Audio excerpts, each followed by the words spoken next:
America has consensus. Consensus. 8 in 10 Americans agree. Abortion should have real legal limits. Real legal limits. Even 6 out of 10 pro-choice Americans agree That abortion should happen only during the first 3 months of pregnancy. At most. At most. that's consensus. That's consensus. But it's not the law. Why? Why? Pro-choice politicians. Politicians, Many of them want abortion legal right up until birth. right up until birth. Only about 1 out of 10 Americans support this extreme position. And these pro-choice politicians listen to them, not us. Not us. Not us. Now they want us to pay for abortion. Our tax dollars. Almost 2/3 of us say no. No way. It's time for this extremism to end. It's time for our voices to be heard. It's time for politicians to stop working for the pro-abortion lobby. And join the national consensus. A message from March for Life Action. Hi, thanks for joining us today on JCI Live, Austin, Texas, USA. This is Mauri, Gandy, and today I'm really excited to bring you some great videos that happened this last Friday at the Capitol in Washington, D.C., and then I've got some videos at the end of the program about here in Austin, Texas at the Pro-Life March. So to begin with, we're going to start with Paul Ryan's video and then the Vice President Mike Pence introduction. It's a historic introduction. It's the first time that a president or vice president has even recognized that we are pro-lifers are marching for life for the last 44 years since Roe v. Wade. So here we go for a great program. Hundreds of thousands of people from all over the country march on Washington today, united around a single purpose: defending life. And for the first time in a while, I am happy to say that the House, the Senate, and now the White House are united around that same purpose. On his first full day in office, President Trump renewed President Reagan's Mexico City policy, which bans taxpayer money from funding abortions abroad. And this week, the House passed H.R. 7, the No Taxpayer Funding for Abortion Act, which makes the Hyde Amendment permanent and bans taxpayer money from funding abortions here at home. This is truly a new dawn for the unborn and for those women and men who defend them. Today, you march to defend the rights of those who cannot defend themselves. You march to give voice to the silenced. Thank you for your passion and thank you for your courage. Know that we march with you and that we will not stop fighting until every life is protected under the law.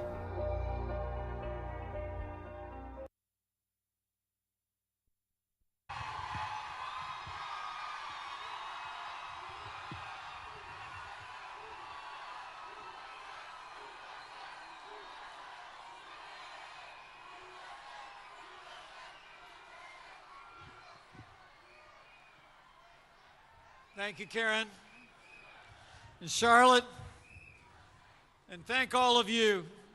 On behalf of President Donald Trump,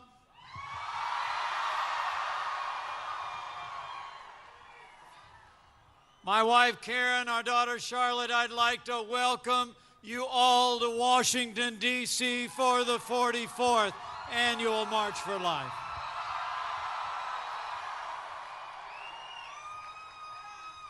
It's a good day, and it's the best day I've ever seen for the March of Life in more ways than one.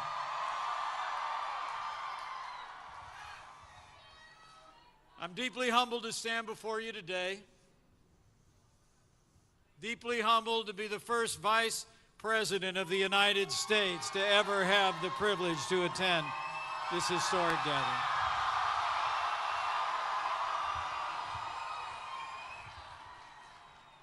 More than 240 years ago, our founders wrote words that have echoed through the ages.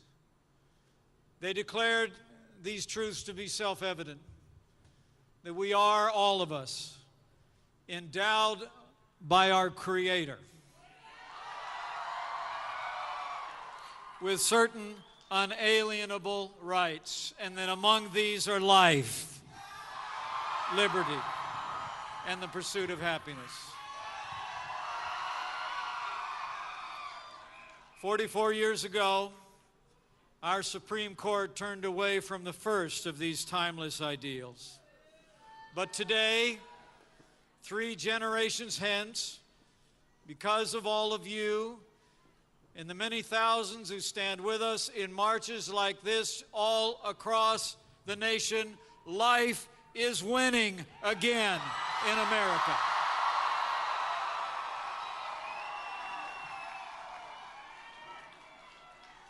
That is evident in the election of pro-life majorities in the Congress of the United States of America. But it is no more evident in any way than in the historic election of a president who stands for a stronger America, a more prosperous America, and a president who I proudly say stands for the right to life, President Donald Trump.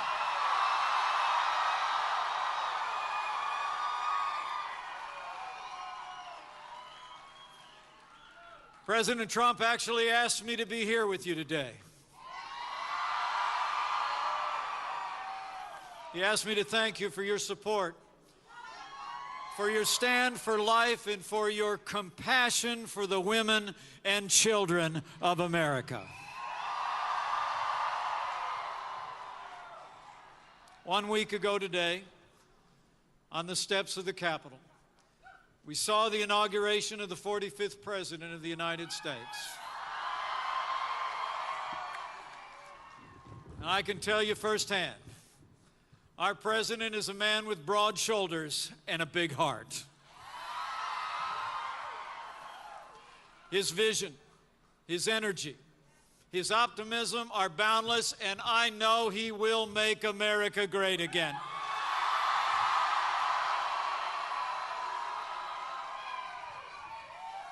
From his first day in office, he's been keeping his promises to the American people.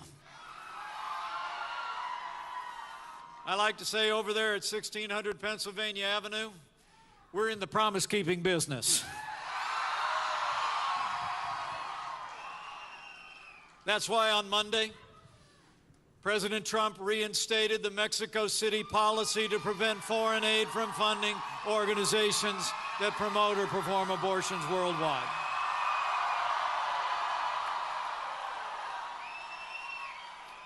That's why this administration will work with the Congress to end taxpayer funding of abortion and abortion providers. And we will devote those resources to health care services for women across America. And that's why next week, President Donald Trump will announce a Supreme Court nominee who will uphold the God-given liberties enshrined in our Constitution in the tradition of the late and great Justice Antonin Scalia.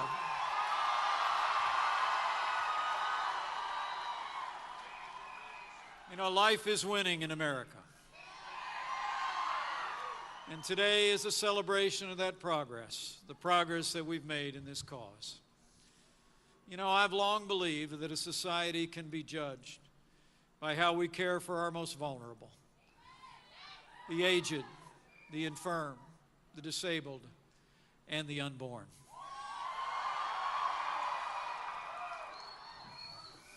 We've come to a historic moment in the cause of life, and we must meet this moment with respect and compassion for every American. Life is winning in America for many reasons.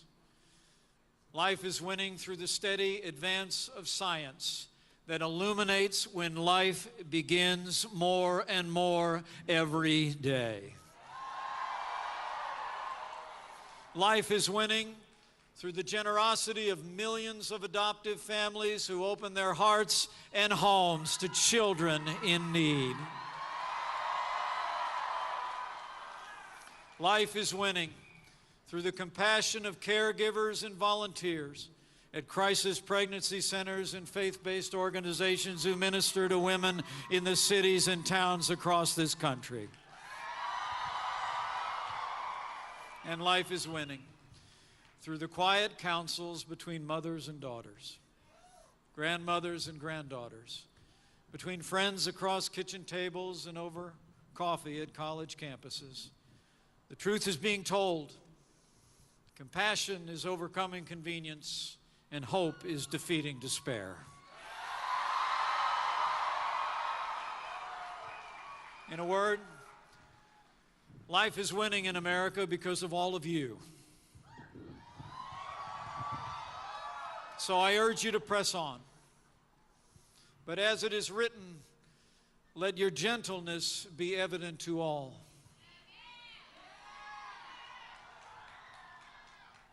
Let this movement be known for love, not anger. Let this movement be known for compassion, not confrontation. When it comes to matters of the heart, there is nothing stronger than gentleness. I believe we will continue to win the hearts and minds of the rising generation if our hearts first break for young mothers and their unborn children, and if we, each of us, do all we can to meet them where they are with generosity, not judgment.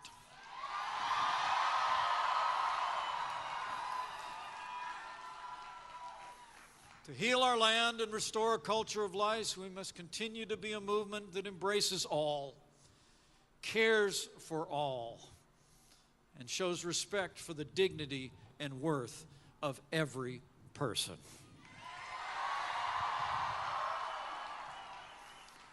Enshrined on the walls of the Jefferson Memorial are the words of our third president, who admonished us so long ago to remember that God, who gave us life, gave us liberty. On behalf of the President of the United States and my little family, we thank you for your stand for life.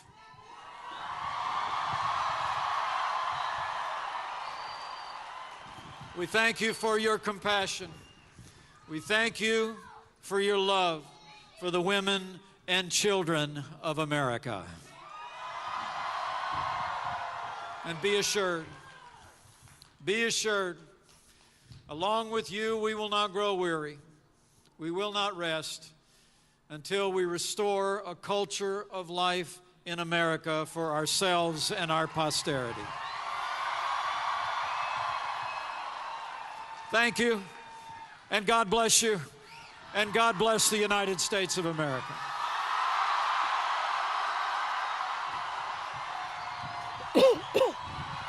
I have one more clip from the D.C. Life March, and then I will show you our Texas Rally for Life. My favorite speech was from House Representative Mia Love of Utah.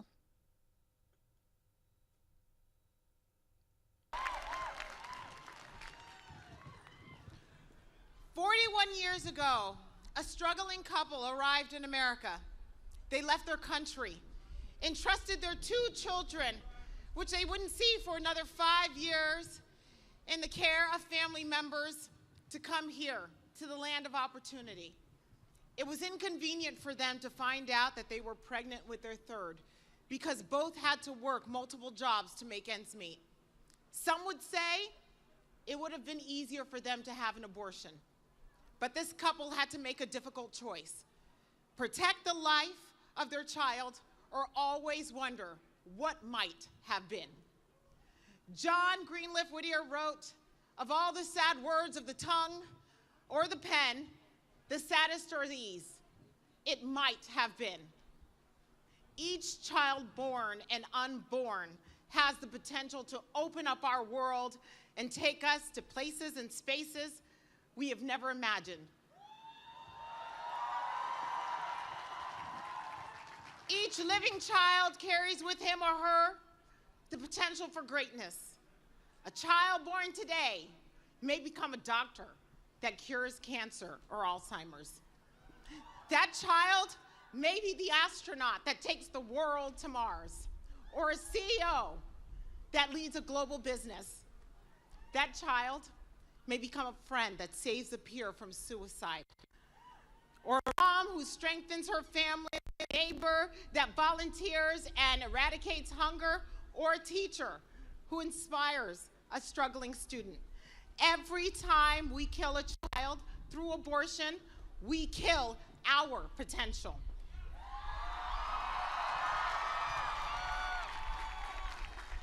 Every time we kill a child, we, all of us, suffer. We lose a little of ourselves and a whole lot of our future. We strip a child from their God-given potential when we, as a society, accept abortion as health care. My fellow Americans, we cannot accept what might have been. We won't know what might have been if we allow an organization to convince our pregnant women that they have no choice but to abort the life and the potential within them. We cannot accept what might have been. We will not know what might have been when an organization limits a woman from being empowered so they can profit. They prefer for women to be victims because they know that a truly empowered woman profits herself, her community, and everyone she touches. We cannot accept what might have been.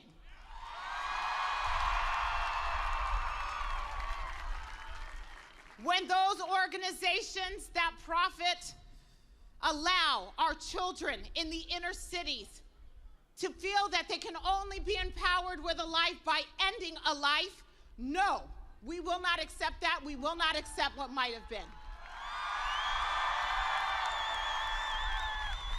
Instead of listening to the haunting refrains of what might have been, we must instead focus on what is to come. During the other march in Washington last week, I saw the picture of a young black teenage girl in the crowd who was holding a sign that said, "I survived Roe v. Wade."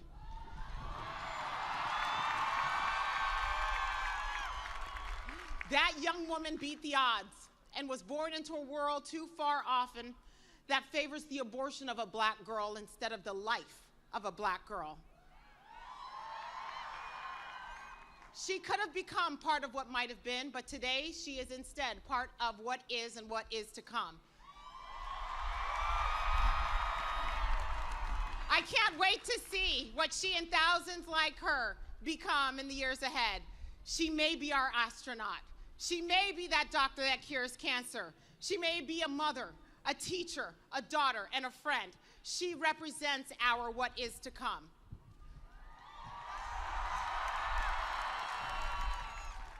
"41 years ago, that couple from Haiti could have made the choice to abort, but they didn't. They chose life. They didn't choose what might have been, they chose what is to come. They went and followed and fostered that life and the future and the dreams that baby would bring. I'm certain that this couple would never have thought that that child would become the first black female Republican ever elected to Congress.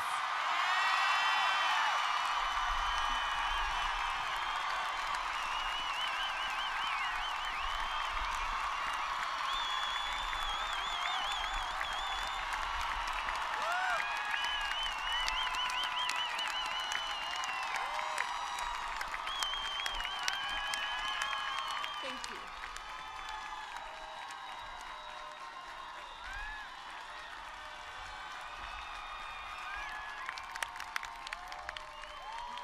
More than that,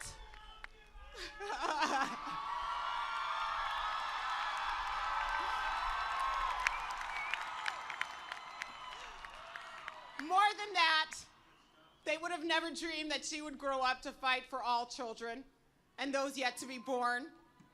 We all have talents, we all have gifts, we all have a purpose, and all of this for the benefit of us and our society. All we are asking is that we no longer settle for what might have been. We embrace the possibilities of that life to come. The life of those unborn have the potential and deserve the chance because they will dream. They will create. They will add their colors to the fabric of our lives. May God bless our women that are struggling with unplanned pregnancies. May we love them. May we embrace them. May we help them discover their power and their potential. But may we never, ever allow our funds to pay for the death of young children.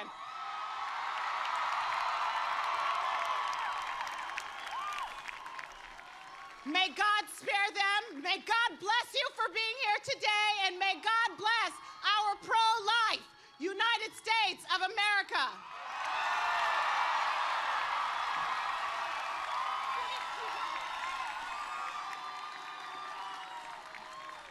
Wow. Usually we film the pro-life march here at the Capitol in at Texas, in Austin, Texas.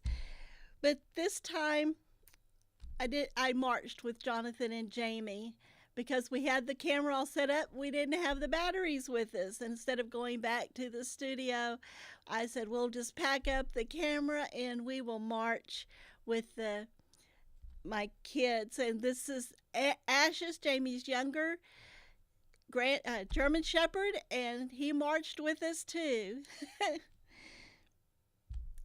I really enjoyed actually marching with everyone. It's so much fun just to be part. One of the television stations said there was over 5,000 to 7,000 people that were there at the Capitol to march for life. So it's just a wonderful time to see. This is the largest crowd that Dr. Joe Poyman said he believes has ever been there at the Capitol. And the march has been going on for, I forget how many years exactly here at the Capitol here in Texas. But we've been part of it since 2010, where we actually have been filming here for Channel Austin. So what we're going to do is, after I show the pictures of that I took while we were marching, we're going to actually show the video that Texas Rally for Life filmed. There's the Woodalls, one of our great friends, Dr. Woodall and Courtney Woodall and their family. And there's Lori DeVillis of Austin Pregnancy Resource Center. And I also saw Lloyd and Debbie Wiemeyer from Heart of Texas Pregnancy Resource Center, and just a lot of wonderful friends here were marching. And then afterwards, we took the dog home, and then we went and ate at Cafe 290 and found some friends. Well, they became our friends, pro-lifers from near Houston that had come out here, and they had eaten at 290 Cafe, and we were just talking about how wonderful it is to see what's going on. And I'm fixing to show you a real short video clip that Debbie Wiemeyer filmed when she was on the stage of all the people coming in. There it is.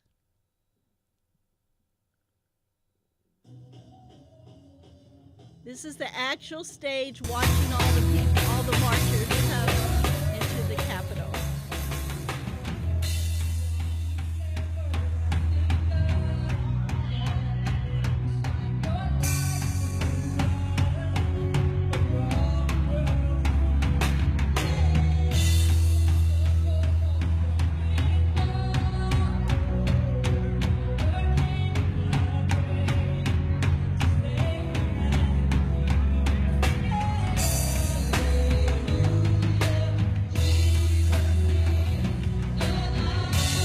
Jonathan, we can go ahead and skip the pictures and go actually to Byron Cook, the House State Affairs Committee Chairman. Will be the very first speaker there that we have filmed from the Capitol. Can you just click over to the video, John? And we'll see you next week. Oh, after this video, we also have at 2 o'clock, Mark Crutcher will have his Life Talk 30-minute video. Thanks again for joining. Keep tuning in because we got some great speakers.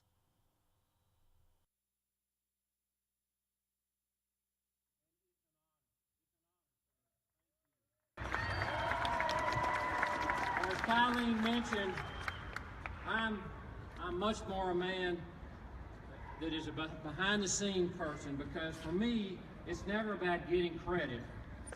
It's always about doing what is right and shepherding beneficial legislation for the voiceless and most vulnerable in our society.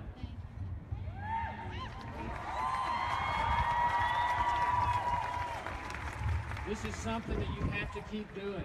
This has to be a passion of yours, and you have to remain committed to it.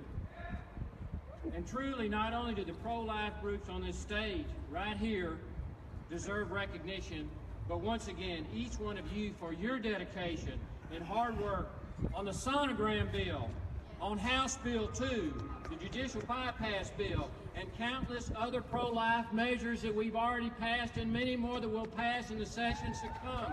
Thank you.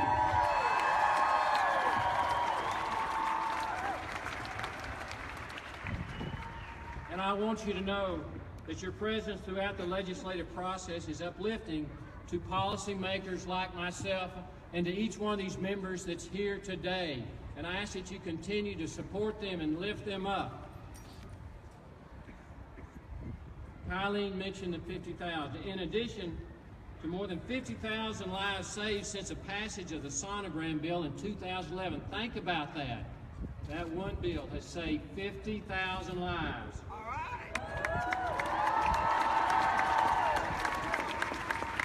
During the almost 3 years that the House Bill 2 was in effect, we saved an additional 20,000 lives through your efforts. Thank you. Also, we worked hard to ensure that the 20-week ban remained in House Bill 2, and I am thankful that that portion of the bill remains in effect today.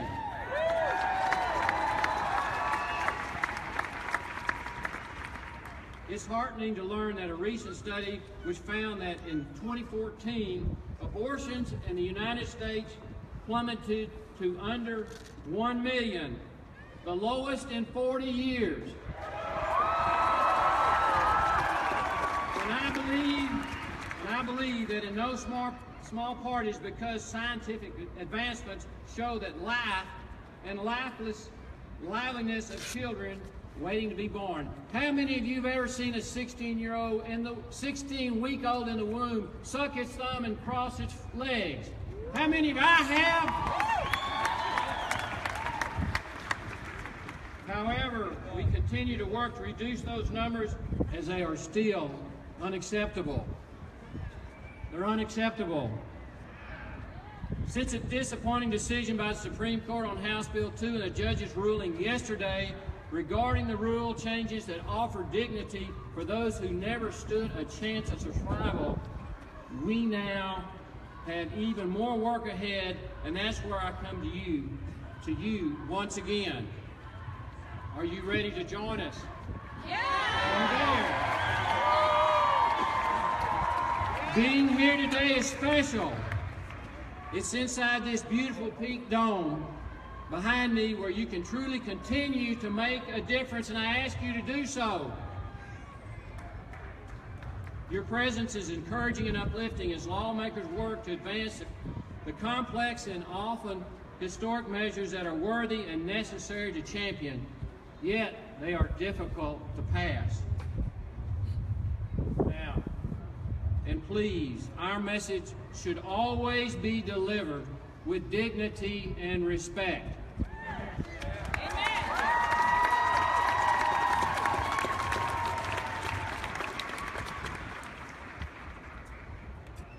Because, you know, we have the science of life on our side, don't we? And we have the truth of the preciousness of life on our side, don't we? And I believe ultimately that hearts and minds are more likely to be changed by the thoughtfulness of our cause. And I ask that that's how you always conduct yourself. Please. The high road. And I want to leave you with this. The new administration in Washington may prove to be the most pro-life administration of our lifetime.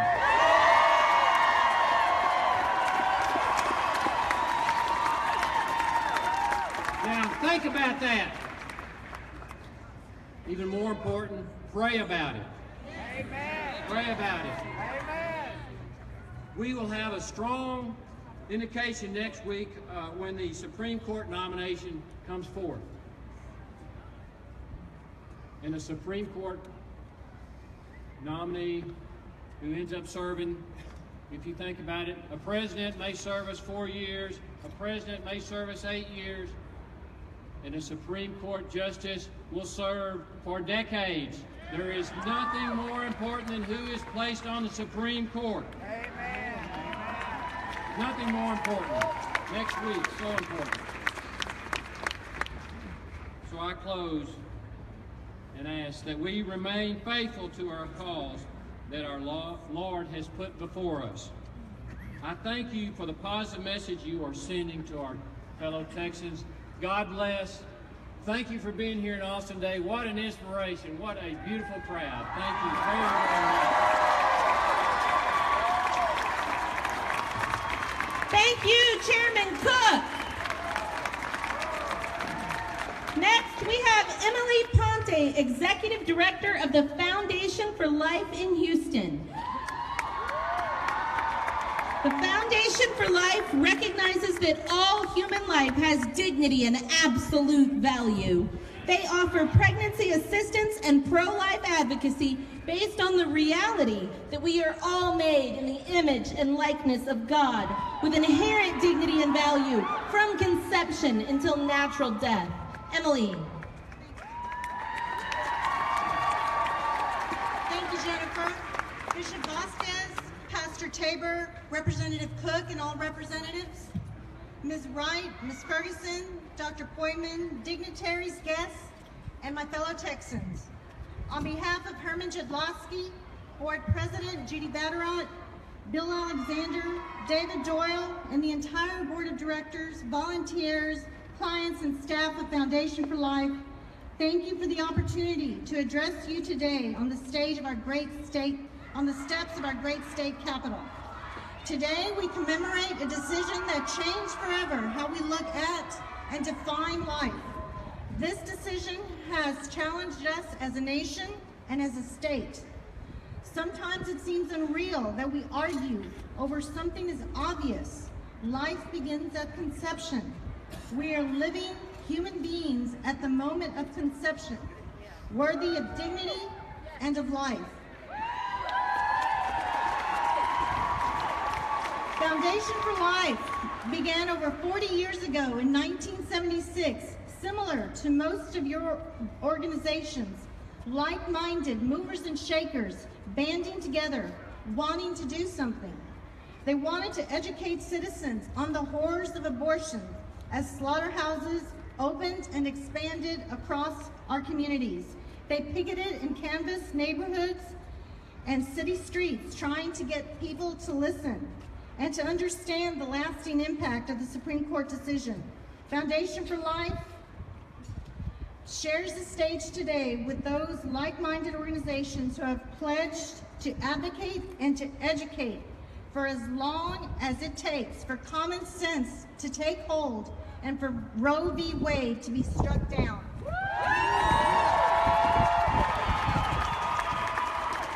But today I was asked by Joe, Executive Director of the Texas Alliance for Life, to share another side of who we are and our mission. 31 years ago, Foundation for Life changed the landscape in Houston forever by wanting to offer direct help to women in the midst of a crisis pregnancy and to talk to them about positive alternatives. Ironically, we began to do what was written as part of the decision of Roe v. Wade, inform abortion-minded clients about their true options. We wanted to create a loving space where women could find a sympathetic and a calm, non-judgmental environment which would allow them, hopefully, to enable them to hear themselves and realize what they were contemplating. We wanted to offer positive alternatives to abortion. We called it our maternal assistance program. Maternal assistance offers respect, compassion, and dignity to women who, for whatever reason, feel alone, confused, scared, and angry, and think they are expecting. We want them to know that they are not alone. We are a support group, if you will, offering pregnancy tests, counseling, and emergency help. We offer 4D ultrasounds, personal care, prenatal care classes on empowerment, child development, nutrition, and life skills. We provide maternal and baby items for up to 18 months. Oh yes, and did I mention that all our services are free and open to the community? But why am I telling you this? I'm telling you this because these programs have the power to change lives, impact families, and save lives, all for the better. Foundation for Life, CareNet, Birthright, Coalition for Life, Anchor Point, Gabriel Project, Expectant Hearts, Lutherans for Life, Baptists for Life, Jewish, Orthodox, and evangelical ministries. The list of crisis resource pregnancy centers goes on and on. From Austin, San Antonio, Waco, Dallas, League City, Longview, Beaumont, LaGrange, and Amarillo, all the way to across Texas. What is the name of your local crisis pregnancy center in your respective community? Find out what that is. We are out there doing the same thing. We want to save lives. When our clients call us over the phone or walk through our doors, remember, they are confused, scared, angry, and they feel alone. They are working mothers, homemakers, or students. They are single, separated, or married. Our work seeks to empower these women to find strength and courage. We want to provide for them a calm, safe space to talk and to be heard. We offer them friendship and support. For our maternal assistance program and for the crisis pregnancy centers across Texas, our front lines every day, 24/7, 365, are spent trying to educate women and men on the value and the sanctity of human life. We want to hold their hands as we make sure they are indeed pregnant and that the pregnancy is viable. We want them to understand what that means in terms of fetal development, and we want them to be happy about choosing life. Now, mind you, not all of our cases are successful, but I can assure you that every case, every client is unique and treated with the utmost dignity and respect. For those who choose life, we monitor them for up to 2 years, all for free.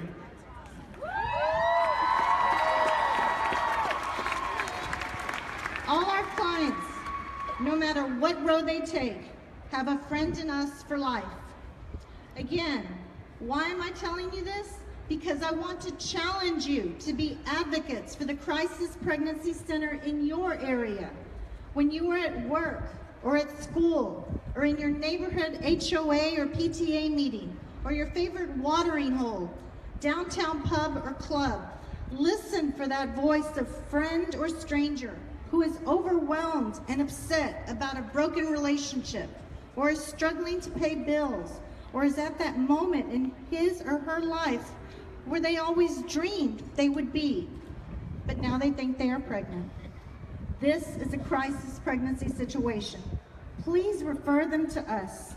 We are on the front lines of life, waiting to save lives and to be a comforting ear, ready to offer healthy, positive alternatives to abortion, all for free. Help us do our job, support our efforts, and keep our clients and their families in your prayers. The work that began over 40 years ago continues today. Today we do not only advocate and educate, we provide quality programs directly to the women in the midst of crisis pregnancy centers. So sorry, y'all. Let's make sure our work continues. Help pass the torch to the next generation of movers and shakers so that we are able to do what we do best, save lives. I want to end with a remarkable quote from Kathy Wensky, a middle school student in Tomball, Texas, who wrote an award-winning essay in the junior category for the annual Texas Right to Life essay contest. As she was trying to explain to her teacher why she was pro-life, she asked, "Don't you agree that it's very unhuman-like to choose death for an innocent person?" Think about that. And please think about the Crisis Pregnancy Center in your area. May God bless you as you work to ensure that all life is viewed with dignity from conception to natural death. A special shout out to the sidewalk counselors. Keep sending them our way. Wishing you all safe travels back to your home. May God bless you, and may God bless our great state of Texas. Thank you.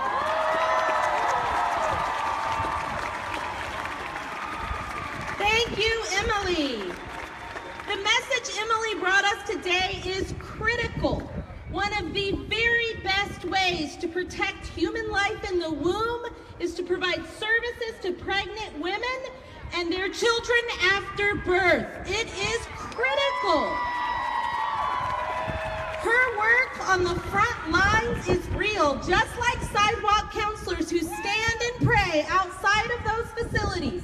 20 abortion facilities left in Texas today, but over 200 pro-life pregnancy centers providing real, viable opportunities and alternatives.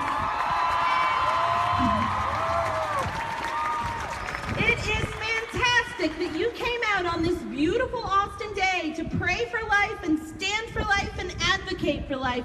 We want you to go back home to your community and volunteer for life and work for life on the sidewalks and in those pregnancy care centers while you're calling back up here to these state representatives to give them the backup support they need to continue the fight in this building. Our fight is about the conversion of hearts and minds and the conversion of a generation. Our next speaker, Jillian Ferguson, is working exactly on that. She is the Southwest Regional Coordinator for Students for Life of America, the largest national pro-life organization nationwide. Jillian works to train, equip, and inspire students and young professionals, those in middle schools, homeschools, high schools, colleges, and communities throughout Texas and Oklahoma. She spends her time supporting and building up the leadership of the pro-life generation, the generation that will end Roe versus Wade. Jillian.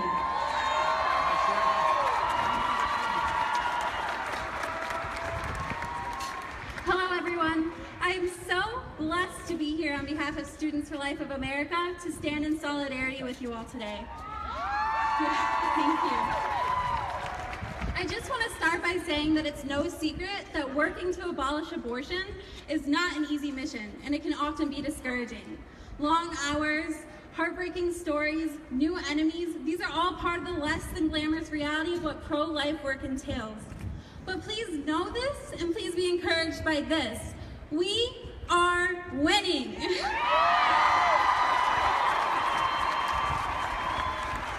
Over half of millennials believe that abortion should be illegal in almost cases. Furthermore, millennials are the first pro-life generation majority since Roe v. Wade first began plaguing this country in 1973. I went to my first Students for Life meeting as a sophomore in college. It was there that I learned about the gruesome abortion procedures used to terminate the lives of these precious preborn children. It was there that I recognized that my life was no longer my own. I had to stand up and I had to do something. I had to answer this calling that God had placed on my life. Throughout the crowd today are leaders of pro-life student groups here in Texas, like the one that I was a part of in college. Each of them is proof that we have a strong, dedicated, and passionate generation of young people that are willing to stand up for those most vulnerable targeted by the abortion industry. These leaders stand among their peers, people that they have to see and face every single day, and they fearlessly speak truth. They stand up against school administration when necessary, and they change hearts and minds on a daily basis. It is students like these that will lead the way to a culture that values all life. Students like these that will reject abortion and that will make abortion not only illegal, but unthinkable.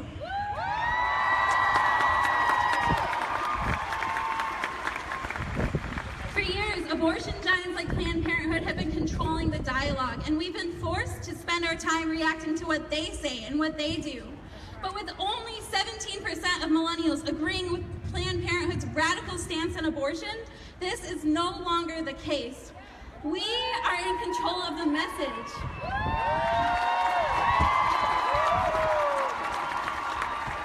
Our message is one of love, it's one of support, it's one of compassion. We have to show the nation that Planned Parenthood and the abortion industry betrays the very women that they claim to protect. With Planned Parenthood poisoning the minds of our children as early as the age of 3, it is more important than ever to expose young people to the truth as soon as possible.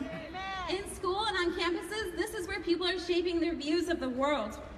Students for Life of America recognizes that these students on these campuses know their campus culture better than we ever could.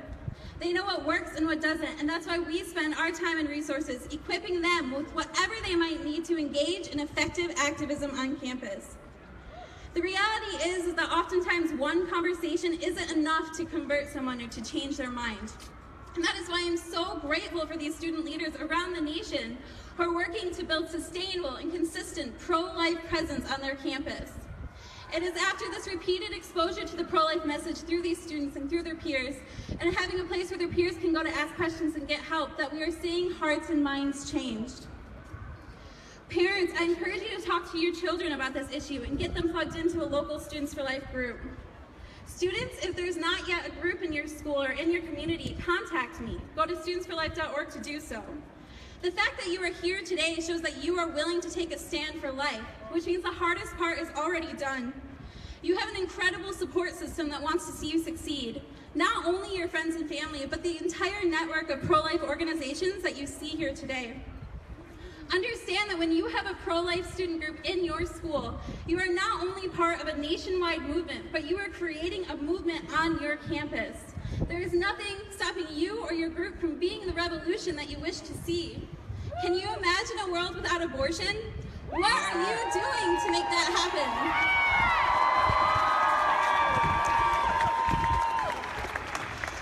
Pro-life generation, we recognize that we stand on the shoulders of giants, and we are so grateful for the pro-life warriors that have fought for years for this. It is our turn to make you proud. We will not sit back silently when we have the opportunity to speak up. We will not walk away when we can continue walking forward, and we will day by day continue to fight for the lives of the most vulnerable and innocent.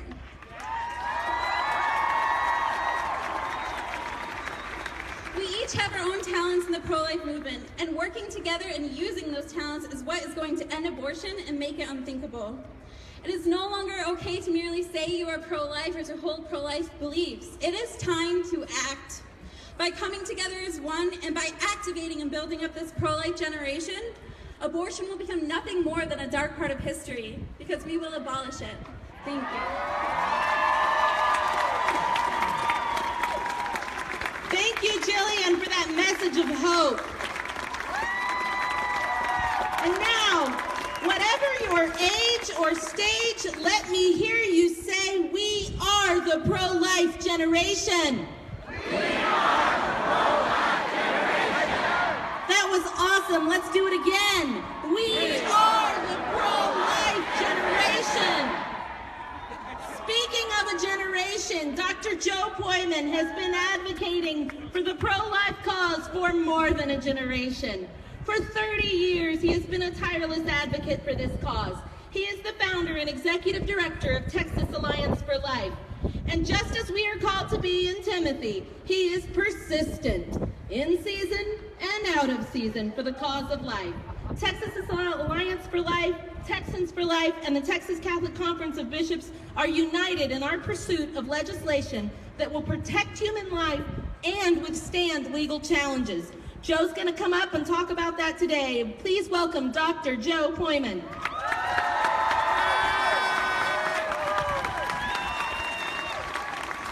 This has got to be one of the best pro-life crowds ever at the Texas Rally for Life. Thank you so much for being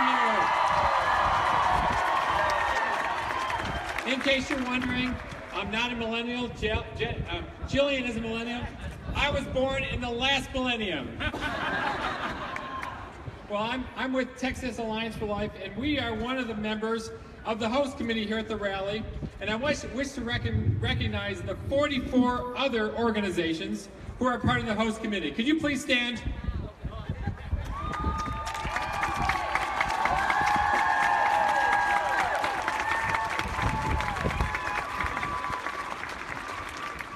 I and many of us have been working here at the state capitol, frankly, for decades to protect innocent unborn babies. There is enormous fruit from our work, and not just ours, but from the hundreds of pro-life groups across the state. You need to know that for the last 6 years, the Texas legislature has been meeting right here in the Capitol, and they have made enormous gains. The sonogram bill, the Choose Life license plate, protecting women from human trafficking at abortion facilities, banning late abortions, increasing abortion facility standards, cutting $30 million per year at Planned Parenthood, and sending that money to other pro-life organizations to a much better job.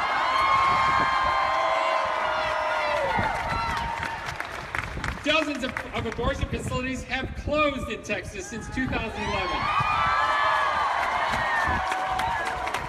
Because of the defunding of Planned Parenthood and the partial implementation of House Bill 2, which we all work so hard here to pass and defend. The latest numbers show it. Abortions in Texas are in steep decline. Between 2013 and 2014, the number of abortions have dropped by nearly 9,000. 9,000 drop in 1 year. Can you believe Planned Parenthood thinks there's something wrong with that?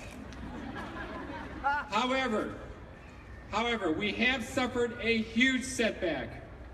Last June, the Supreme Court, in a 5-3 decision, struck down the 2 challenged provisions of House Bill 2 that increased safety standards at Texas abortion facilities. That decision, called Whole Women's Health v. Hellerstedt, Whole Women's Health runs a chain of abortion facilities in Texas. The Supreme Court says the state may not require abortion doctors to have privileges to practice medicine at local hospitals.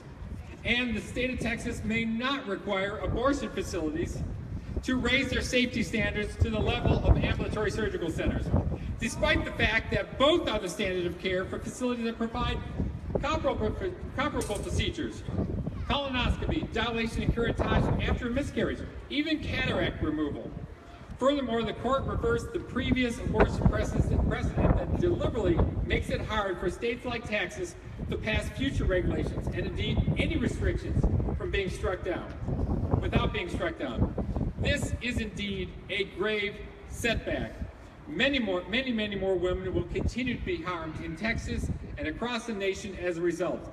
The Supreme Court does not allow states to ban abortion before the unborn baby is viable. Arbitrary, but that's the terrible reality. As we know all too well, we have suffered setbacks before, am I right? The worst setback was 44 years ago, Roe versus Wade, in which the courts totally struck down Texas law on the books for more than 100 years that protected unborn babies from abortion, 1973. We have always turned setbacks into comebacks. We have always grown as a movement in strength, numbers, and resolve. Our example is Sam Houston, the general of the Texas Army. Remember, when the Alamo fell in 1836 and the brave men inside were butchered and their bodies burned, did General Houston give up? Was he reckless? No, he was strategic. He moved his small fledgling army east, He found the right ground, he attacked, and the battle lasted 18 minutes. And the battle cry was, "Remember the Alamo."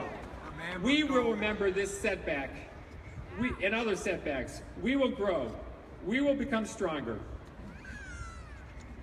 The Texas legislature has begun meeting in the Capitol before you.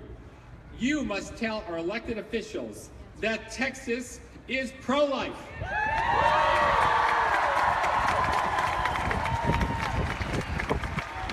The court will not allow the Texas legislature to ban most abortions, but here are some things we can do. Pass every piece of pro-life Governor Greg Abbott's life initiative, including ban the hideous partial birth abortion method, ban the donation and sale of tissues and organs from babies who die from abortion, ban inhumane methods of disposition of their precious bodies. No more grinding and flushing into the city sewer system. No more depositing the remains in a landfill after incineration. No more treating the precious bodies like mere medical waste. No more. Entirely defund Planned Parenthood. No more tax dollars for Planned Parenthood.